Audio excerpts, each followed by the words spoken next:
উত্তাপের মাঝেই ভোট ঘোষণা বিহারে দু দফায় বিধানসভা ভোট। বিহারে দু দফায় 243 আসনে ভোট গ্রহণ। 6 এবং 11 নভেম্বর বিহারে বিধানসভা ভোট, 14 নভেম্বর বিহারে ভোটের ফল। আমরা জানি বিহারের বিধানসভার আসন সংখ্যা 243 এবং তার মেয়াদ শেষ হচ্ছে আগামী 22 নভেম্বর। এবং একটা জল্পনা চলছিল যে অক্টোবরের শেষে রয়েছে ছট পুজো, ছটের পরেই কি নির্বাচন। এবং আপনাদের জানাই আজই বিহারের বিধানসভা ভোটের দিনক্ষণ ঘোষণা হয়। দু দফায় বিধানসভা ভোট, 6 এবং 11 নভেম্বর বিহারে বিধানসভা ভোট। बिहार के चुनाव 2 फेजेस में होंगे। पहले फेज गैजेट नोटिफिकेशन 10 तारीख को आएगा, दूसरे का 13 को। Last date of making nominations पहले फेज की 17 को होगी, दूसरे की 20 को। स्क्रूटनी 18 और 21। विड्रॉल की आखिरी तारीख 20 अक्टूबर और 23 अक्टूबर।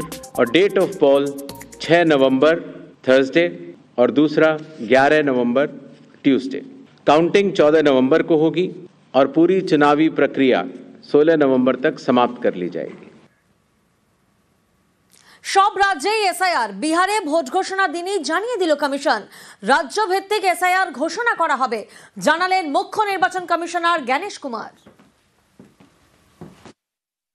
पैन इंडिया अर्थात हर स्टेट और यूटी में एसआईआर करने का निर्णय चुनाव आयोग ले चुका है।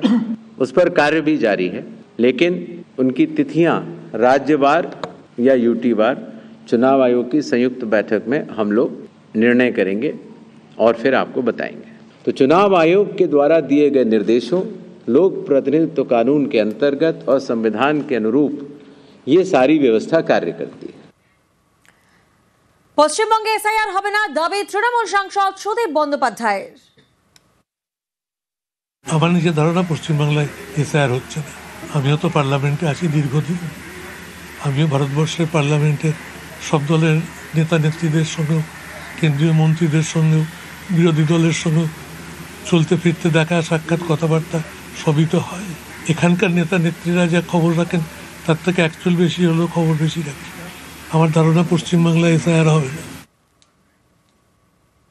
সুপ্রিম কোর্টে প্রধান বিচারপতির উপর হামলা, কোর্টরুমেই হামলার চেষ্টা এক আইনজীবীর। প্রধান বিচারপতিকে জুতো ছোঁড়ার চেষ্টা, ডায়াসের কাছে এসে জুতো ছোঁড়ার চেষ্টা, নিরাপত্তা রক্ষীদের তৎপরতায় রক্ষা। অল্পের জন্য রক্ষা পেলেন প্রধান বিচারপতি বি.আর. গভাই। तो घटना बहुत ही दुखद घटना है कि एक कोर्ट में वो भी लॉयर ने अगर असॉल्ट किया है, करने का प्रयास किया है, तो हम इसकी कड़ी निंदा करते हैं। हमारे बार के वो मेंबर हैं, पता चला कि वो 2011 के मेंबर हैं। लॉर्ड विष्णु के मैटर्स में उसमें जो कमेंट आया था ऑनरेबल सीजीआई का, उसी पे ही उन्होंने ऐसा प्रयास किया है। तो ये बहुत ही दुखद घटना है, हम इसकी कड़ी निंदा करते हैं और अगर ये घटना सच है तो एक्शन होना चाहिए। আর এই ঘটনার নিন্দায় মোদি, মমতা, রাহুলের।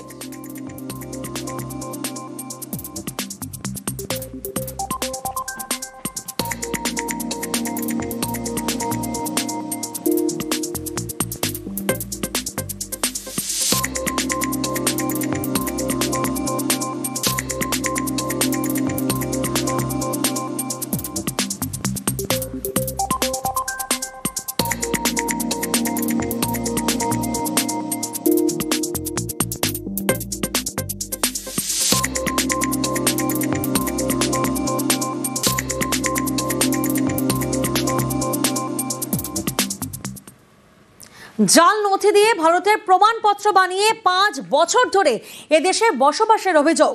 জালে বাংলাদেশি 2018 সালে চোরা পথে বাংলাদেশ থেকে ভারতে প্রবেশ করে।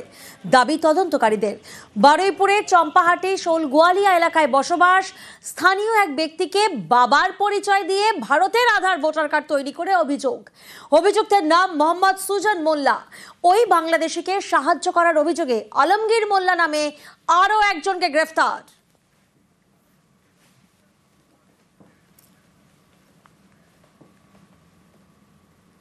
চুরির সোনা কিনে জালে দাসপুরে গয়না দোকানের মালিক গ্রেফতার।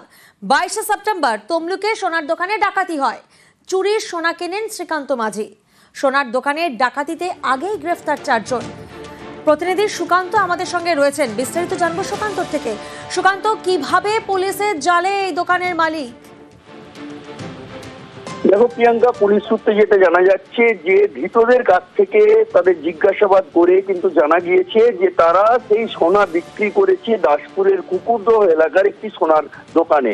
আর সেই তথ্য পেয়েই তমলুক থানার পুলিশ তারা কিন্তু তাদেরকে সঙ্গে নিয়ে পৌঁছে গিয়েছিলেন আজকে দাসপুরের কুকুরদহতে, এবং সেখানেই স্বর্ণ ব্যবসায়ী দেবাশিস সামন্তকে তারা কিন্তু গ্রেফতার করেছে। এবং শুধু তাই নয়, পুলিশের দাবি দেবাশিস বাবুর কাছ থেকে কিছু সোনাও উদ্ধার হয়েছে এবং এরপরেই তাকে তুলে নিয়ে যাওয়া হয় পূর্ব মেদিনীপুরে। এক কথায় তমলুকের যে মিলন নগরের যে বন্দুক দেখিয়ে ভয়াবহ ডাকাতির ঘটনা ঘটেছিল সোনার দোকানে, এবং সেই ঘটনায় আগেই কয়েকজনকে গ্রেফতার করেছিল পুলিশ, তাদেরকে পুলিশি রিমান্ড নিয়ে তাদের কাছ থেকে তথ্য পেয়েই আজকে কিন্তু এই দাসপুরের স্বর্ণ ব্যবসায়ীকে গ্রেফতার করেছে। প্রিয়াঙ্কা,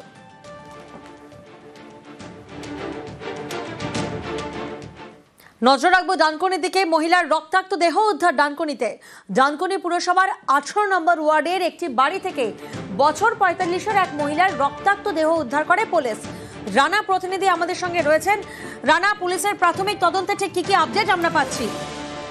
হ্যাঁ দেখো প্রিয়াঙ্কা, যেটা হচ্ছে গতকাল রাত্রি 18 নম্বর ওয়ার্ডে শাশ্বত বাহিনীর বাড়ি থেকে মৃতদেহ রক্তাক্ত অবস্থায় এক মহিলার দেহ উদ্ধার করে। তার নাম চৈতালি বিশ্বাস। তাকে আজকে শ্রীরামপুর ওয়ার্ল্ড হাসপাতালে তার মৃত্যু হয়। ঘটনা ডানকুনি থানার পুলিশ ইতিমধ্যে কিন্তু শাশ্বত বাহিনীকে গ্রেফতার করেছে। তবে এই শাশ্বত বাহিনীর সাথে এই যে চৈতালি বিশ্বাসের কি সম্পর্ক, এই বাড়িতে সে কদিন ধরে এসে থাকছিল, সেইটা নিয়ে পুলিশ কিন্তু তদন্ত শুরু করেছে। তবে স্থানীয়রা যেটা জানাচ্ছে যে এই শাশ্বত বাহিনীর স্ত্রী 1 বছর আগে থেকে ডিভোর্স দিয়ে চলে যায়। ফলে সে কিন্তু সেই যে এলাকায় বিভিন্ন গালিগালাজ করতো, মহিলাদের প্রতি কটূক্তি করতো। এই যে মহিলা, তার বাড়ি হচ্ছে নদিয়ার কৃষ্ণনগরে, তাকেও সেখান থেকে নিয়ে এসে তার বাড়িতে রাখছিল। তারপরেই গতকালই এই ঘটনা। পুলিশ ইতিমধ্যেই শাশ্বত বাহিনীকে গ্রেফতার করেছে, তাকে শ্রীরামপুর মহকুমা আদালতে পাঠানো হয়েছে। এখানে একটি ছেলে থাকে শাশ্বত বায়েন।